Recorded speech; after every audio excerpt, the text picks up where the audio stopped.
Beauty in the Eyes of the Beholder by Christabel. Round and flat, but happy was I to be a plate that was most up to date. All that was needed to make me complete was a hot meal to be served, and I would feel elite. But you see, I have no hands to do the work that a meal demands. All I could do is be a plate to serve up a meal that all await. I had 11 brothers, but I knew I was the best of the lot. My gold rim was perfect, without a glitch or a dot. Although a plate I was, I prided myself on my important job, 'cause I worked as an instrument to satisfy the cravings of a ravenous mob.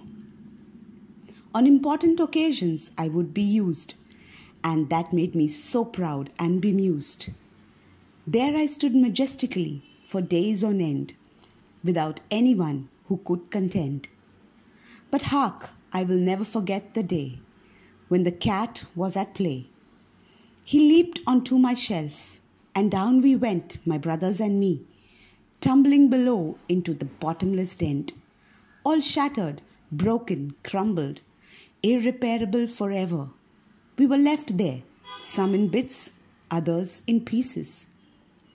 In ran the maid and shooed away the cat. She shook her head and sighed. She went out of the room to get the broom. I looked at my brothers. They were quite broken. I could sense their gloom, being gathered up in the maid's dustpan, on their way to meet their doom. And there was I, broken exactly in two. Looking at me, the maid, she said, "Here's one that we can probably save." So she took me to her master and said in a voice full of regret, "Here's the only one I could save from the set." The master looked at me and said with a smile, "Yes, this will do nicely, although it will take a while." I waited aghast, trying to think up my fate that night, while he turned his back and hummed a happy tune. All I could think of is, this is my doom. Then he turned with melted gold in his hand. "Let's get you all patched up," he said, being nice and kind. I was not sure what molten gold could do to me. After all, I was a broken plate. What use could I possibly be at this rate? But yet he lovingly took me in his hands and gently put in the molten gold, sticking my parts together with the precious mold.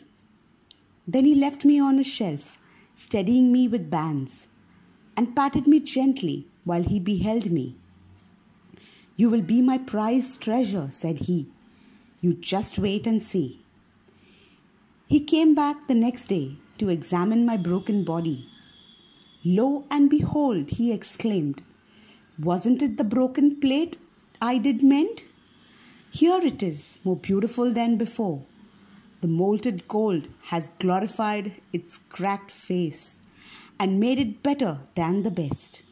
Now it will occupy a place of pride, and on my shelf will it abide." He was as good as his word. He placed me in the center with a spotlight trained on my face, and now all his guests admire the beautiful plate with a gold line that belongs to the squire. Beholden I am to the master, for he showed me how pride comes with a fall. For once I was perfect. No one ever knew my flaws.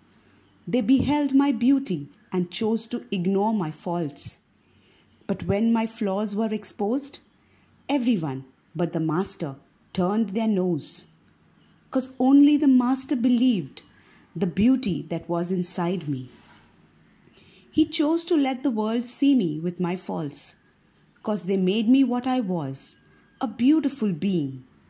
Even though I had cuts within, he gave me my best chance, and for that I'm ever grateful, for he found me broken and flawed, yet so beautiful.